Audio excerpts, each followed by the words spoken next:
What's happening, y'all? Yeah, man. I'm vibing. It's Thursday morning. The sun is shining, and I was right about last night's result. Nah, but again, I said it on one of these broadcasts. Off the Board Network put out the prediction question yesterday, and we even posted it on the Candid Corner. We did a poll on not the Candid Corner, excuse me, on the Knicks Corner Twitter. And honestly, everybody put half of the poll, a little bit more than half of the poll picked the Bucks to win. The majority of Off the Ball Network picked the Bucks to win yesterday's game, except if I'm not mistaken, the Hoopers and myself. And the Hoopers are from ATL, so I expect them to win. You know what I mean? You got to be loyal to your squad. But again, a lot of these teams, every one of these teams, I don't feel like they slept on Atlanta. I feel like they weren't prepared for the offensive onslaught, and that's why each of these teams have lost game one. The Knicks, honestly, our firepower didn't show up. We had no offense. If we had an offense, I still believe that if we had offense, if our offense actually showed up, we still come out of that. But that's just how I felt about it, based on the situation and the matchups and things.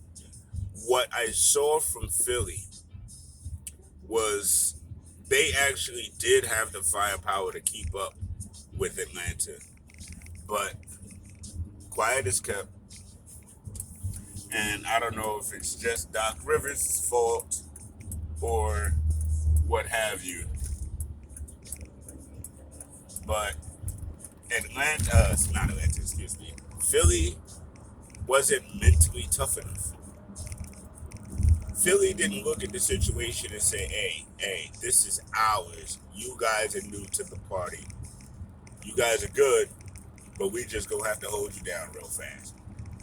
Unfortunately, I didn't see that from the entire team. I didn't see that as the mentality. Because honestly, like I said, they had enough to stop them. But they didn't. What they did is what we did. We gave Atlanta light. And I mean, honestly, Atlanta's firepower was defeating the Knicks this year. Next year might be different, but this year they would get this. Philly had it. They had it and gave Atlanta life. They opened the door and Atlanta slid right in. And unlike Philly, Atlanta said to themselves, nah, this is our year. We gonna go get it. If they give it to us, we gonna take it. And I feel like Milwaukee also can hang.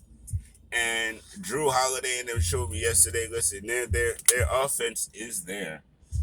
But what they have to do is believe in themselves the same way they believed in themselves versus the Brooklyn Nets. And take this.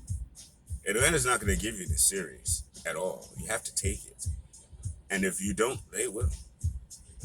But I do believe the Bucks will win game two. And then they'll take it down to Atlanta. And I believe it's going to split there too. And then it'll be a 3-game series. And then we'll see. I stopped on Twitter earlier today, this morning, just real quick. That's part of my little morning ritual. Before I hop in the car, I like to see what's going on in the world, so I check the news. Then I check the smack talk and see what's happening on Twitter. And already, got folk out there, oh, see, that's why Giannis, and it's like, y'all cut it out. I mean, we have to really stop with these, over-the-top blanket statements in one game. Like, y'all did it to Paul George yesterday. And I watched that game, yo. He was not, like, zoned out and tuned out of that game. He missed a couple of shots. Yeah, he missed a key free throws. But if that alley-oop don't go in, they win. So again, y'all calm down. Sometimes I don't know what y'all expect, man, out of a series in one game. You know, I mean, and going back to Phoenix because that game was phenomenal, bro. That game was phenomenal, and you know, my whole thing about the playoffs is this: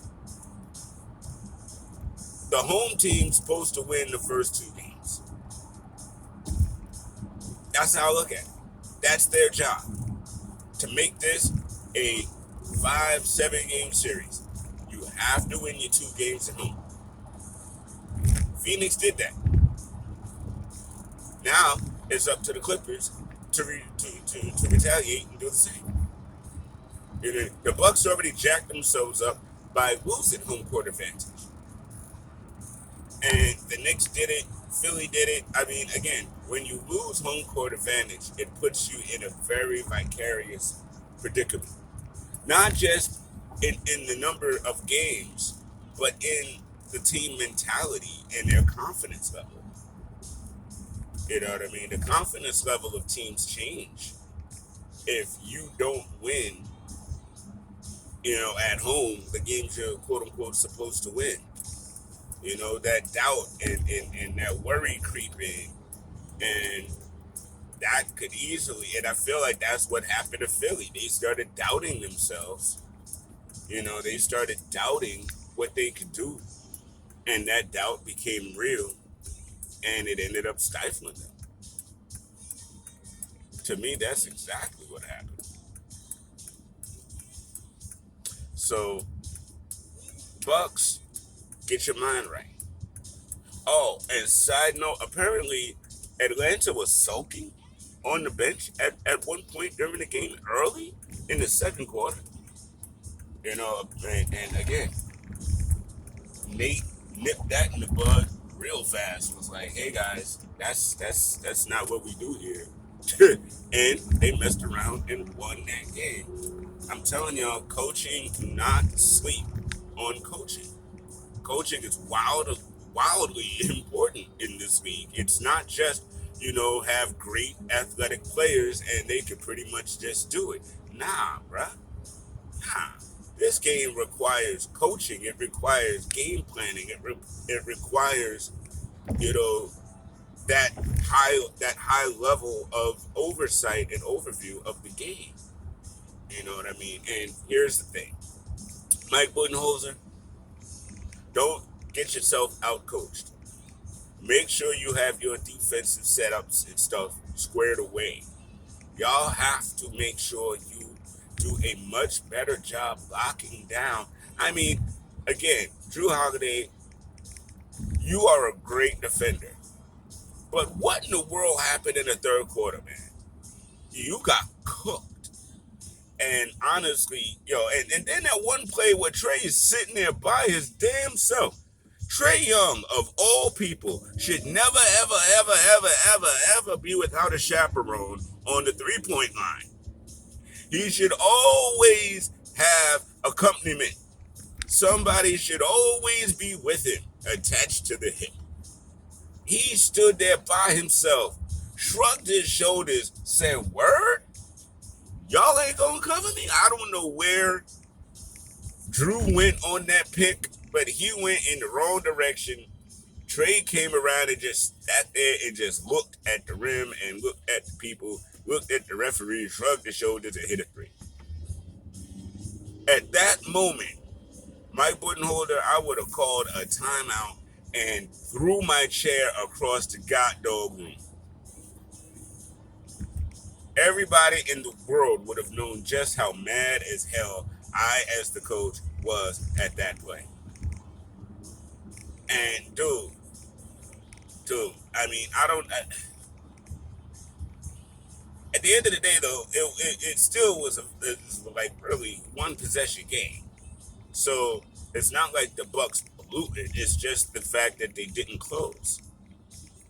And it was back and forth all game, but I felt like as soon as the Bucks relinquished that lead, they were relinquishing the game as soon as, because that's what Atlanta does.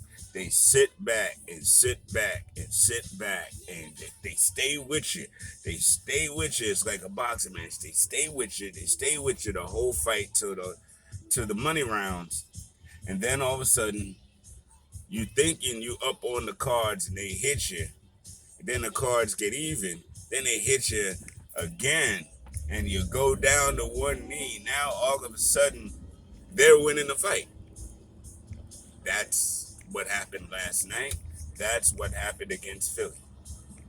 Shoot, that's what happened against us. I remember we were up a couple of times in the first quarter. We were up, and then they snapped and came back and beat the crap out of us. Atlanta is dangerous. I still don't necessarily think they go all the way and win this year. And it's not hate. It's not hate. I just feel like the Bucks still have a little bit more something left in them to do. You know what I mean? And I feel like the Suns might be the team of destiny this year. You know what I mean? You know what I mean? It might be their year. And I'm all for it, man. I think the Suns are a great team. And again, another extremely well-coached team.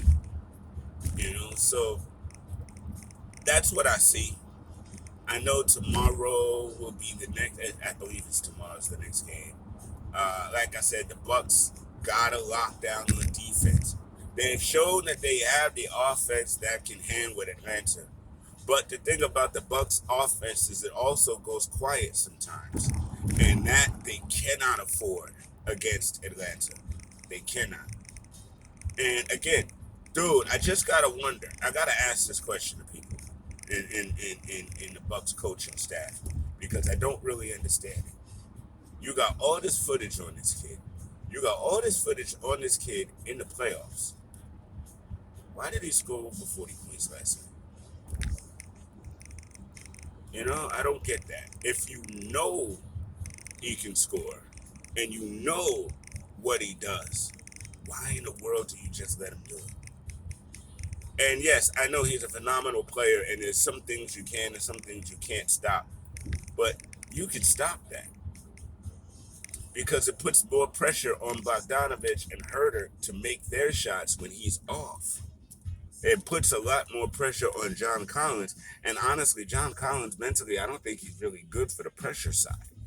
So you gotta find the gamesmanship and the way to make what you do work for you and make it not work for the other team.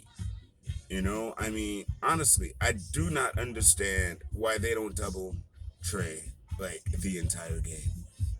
What they did, what Atlanta did to Julius Randle is exactly what Milwaukee should be doing, what Philly should have been doing against Trae Young. He's their engine. And you got to give him multiple daggone defensive looks. Make him rethink. Make him, he's too comfortable out there. You know, he's got a very high basketball IQ. We've always known that.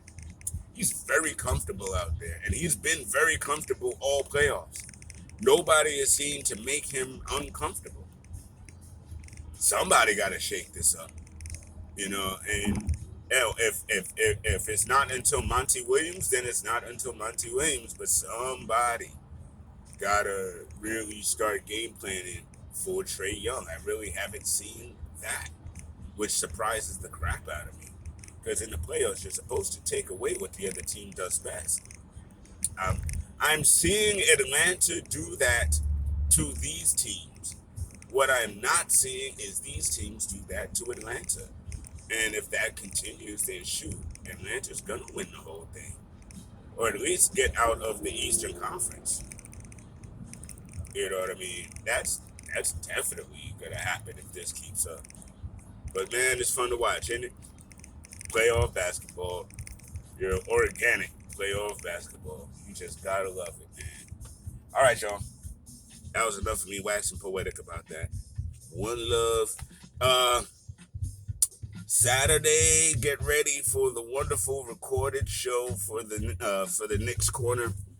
You know what I mean? Like I said, we're gonna have Tiff Beeman, Esther Vita, Sue York, MJ's Lasagna, all up in the building, chopping it up, talking Knicks. And it's gonna be a great time. So definitely stay tuned for that. Check us out on Spotify. Please make sure you hit us up on Spotify and the Apple Pod and everywhere else you can stream us or watch us. We are video and audio, so let's get it in. Again, Candid Corner coming back next week. Can't wait.